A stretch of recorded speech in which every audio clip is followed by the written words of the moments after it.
India में एक case कब खत्म होगा इसका जवाब कोई भी नहीं दे सकता, भगवान भी नहीं दे सकते इसका जवाब। आज हम एक ऐसे इशू के बारे में बात करने वाले हैं जो हर एक इंडियन सिटीजन को इफेक्ट करता है, डिले इन जुडिशरी। जुडिशरी में जो केस 10-10, 20-20 साल तक खिंचते चले जाते हैं, इनका क्या रीजन है, आज हम इसके बारे में बात करने वाले हैं। सबसे पहला रीजन है, इंडिया में करोड़ों केस पेंडिंग है कोर्ट में, चाहे वो सुप्रीम कोर्ट हो, चाहे वो हाई कोर्ट हो, चाहे वो डिस्ट्रिक्ट कोर्ट हो, हर कोर्ट में करोड़ों केस पेंडिंग है और जजेस जजेस इतने कम है। आप ये देखिए इंडिया की पॉपुलेशन कितनी है और इतनी पॉपुलेशन को कुछ जजेस संभाल रहे हैं। एक जजेस के अंडर में इतने लाखों केस हो जाते हैं, एक दिन में 100 केस लगते हैं। अब आप मुझे बताइए, एक जज है, उसको 100 केस दिन के देखने हैं, तो वो कितने मिनट दे पाएगा उस केस में। अब जो क्वांटिटी इतनी ज्यादा हो जाएगी तो क्वालिटी पे तो फर्क पड़ेगा ना। तो इतनी ज्यादा एक तो डेट लग जाती है। अब आप हाई कोर्ट में जाके बैठो, सुबह जाके बैठ जाते हैं और बाद में क्या होता है, डेट लग जाती है। क्यों? क्योंकि टाइम ही खत्म हो जाता है। 4 बजे तक ही तो कोर्ट बैठती है, अब टाइम ही खत्म हो गया, अब जो बाकी के केस बचे उन पर डेट लग जाती है।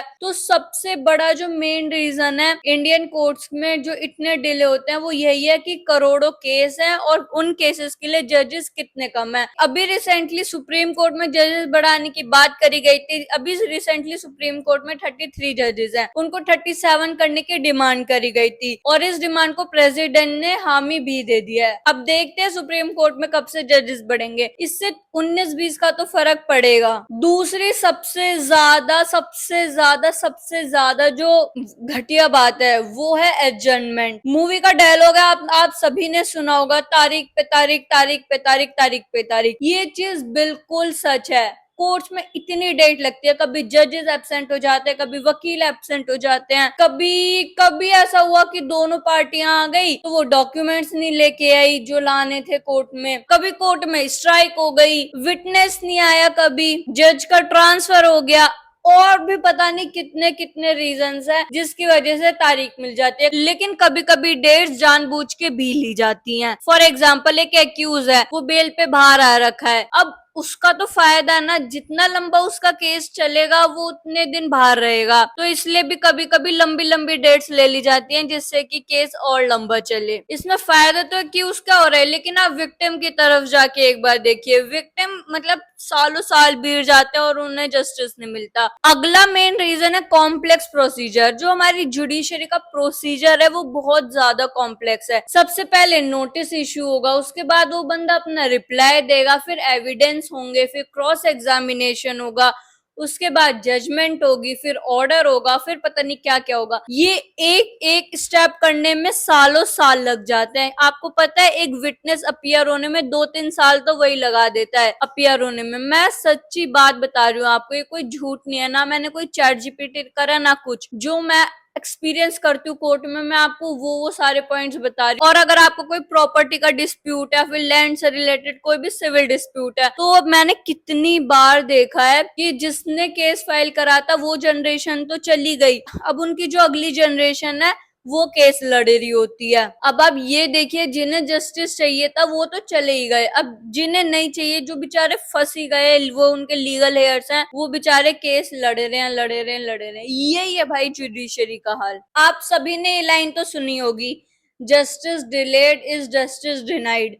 इसका मतलब ये होता है, मैं आपको सिंपल भाषा में बताती हूँ, जस्टिस डिलेड, अगर आपका जस्टिस आपको 20 साल बाद मिल रहा है, एग्जाम्पल लेके चलते हैं, एक रेप की विक्टिम है, ठीक है, उसकी फैमिली ने या फिर उसने केस फाइल करा, उसको उसको जस्टिस मिलते मिलते मिलते मिलते 15 साल हो गए, 15 साल तक उसे जस्टिस ही नहीं मिला। एक तो कोर्ट का आने जाने का चक्कर, टाइम जाएगा, पैसा जाएगा, वकील की फीस जाएगी, मेंटल प्रेशर जो उसके ऊपर बनेगा वो अलग होगा, सोसाइटी उसे किस नजर से देखेगी वो चीज अलग होगी, इतने सारे प्रेशर के साथ वो जूझ रही होगी। तो अगर उसे 15 साल बाद जस्टिस मिल भी जाते तो क्या उस जस्टिस का कोई मायने होंगे? नहीं होंगे। इस लाइन का यही मतलब होता है, justice delayed is justice denied. अगर इतनी लेट आपको जस्टिस मिल रहा है तो उस जस्टिस का कोई मतलब नहीं है। मेंटली लोग इतने परेशान हो जाते हैं। देखिए ये जो लीगल बैटल है ना, ये बहुत मुश्किल होती है कि मेंटली एक इंसान को पूरा डिस्ट्रॉय करके रख देती है। इसलिए तो लोग कोर्ट जाने से डरते हैं, वो सोचते हैं यार सेटलमेंट ही कर लेते हैं, क्या होगा, थोड़ा कम मिल जाएगा, पर कोर्ट के तो चक्कर बढ़ जाएंगे, जस्टिस तो पता नहीं मिलेगा इस जन्म में, नहीं मिलेगा, सेटलमेंट करके थोड़ा 19-20 करके सेटल कर लेते हैं। और मोस्टली केसेस में यही होता है, लोग सेटलमेंट कर लेते हैं। अब ये जो जस्टिस डिले हुआ है, ठीक है, इससे सबसे ज्यादा फायदा एक क्रिमिनल को होता है। उसके मन में जो डर होता है ना, वो एकदम चला जाता है। उसको पता है कि इस जन्म में तो मुझे सजा नहीं मिलेगी, कोई डर नहीं होता, वो और क्राइम करने के लिए आगे बढ़ता चला जाता है। अगर लोगों को जस्टिस मिले, सब कुछ हो, टाइम पर हो सब कुछ, तो क्रिमिनल्स के मन में एक डर रहेगा कि अगर मैं ये चीज करूंगा तो मुझे इसी जन्म में सजा मिलेगी। इस जन्म में सजा मिलती ही नहीं, इसलिए वो क्राइम करना शुरू कर देते हैं, वो जेल में चले जाएंगे। एक क्रिमिनल के लिए जेल में जाना कोई बड़ी बात नहीं होती, ठीक है, उनका ट्रायल चलेगा, उन्हें बेल मिल जाएगी, वो बाहर आ जाएंगे, वो फिर क्राइम करेंगे, फिर वो अंदर चले जाएंगे। उनको कन्विक्ट होने में इतना टाइम लग जाता है ना, तो इससे सबसे ज्यादा फायदा एक क्रिमिनल को होता है, वो उत्सुक होता है और क्राइम्स करने के लिए। और इसी वजह से लोगों का ट्रस्ट जुडिशरी पे कम होता चला जा रहा है, क्योंकि उन्हें लगता है कि हमें यहाँ जस्टिस नहीं मिलेगा। देखिए, ऐसी बात नहीं है कि जुडिशरी की सिर्फ एक नेगेटिव पॉइंट्स ही है। मैंने आपको बताया कि जो हमारी जुडिशरी में डिले कैसे होते हैं, जुडिशरी के बहुत पॉजिटिव साइड्स भी हैं। वो इस डिले को कम करने के लिए बहुत कुछ कर रही है, वो भी मैं आपको बता देती हूँ। जैसे कि लोक अदालत, इतने मिलियंस ऑफ केस एक दिन में सारे खत्म हो जाते हैं लोक अदालत की वजह से। ई फाइलिंग, इलेक्ट्रॉनिक फाइलिंग कोर्ट ने शुरू करी है। फास्ट ट्रैक कोर्ट्स होती हैं जिसमें कि जो पुराने केसेस है वो जल्दी जल्दी जल्दी जल्दी निपटाए जाते हैं। और जो हमारे एडीआर्स हैं, जैसे कि कंसिलिएशन, मीडिएशन, आर्बिट्रेशन,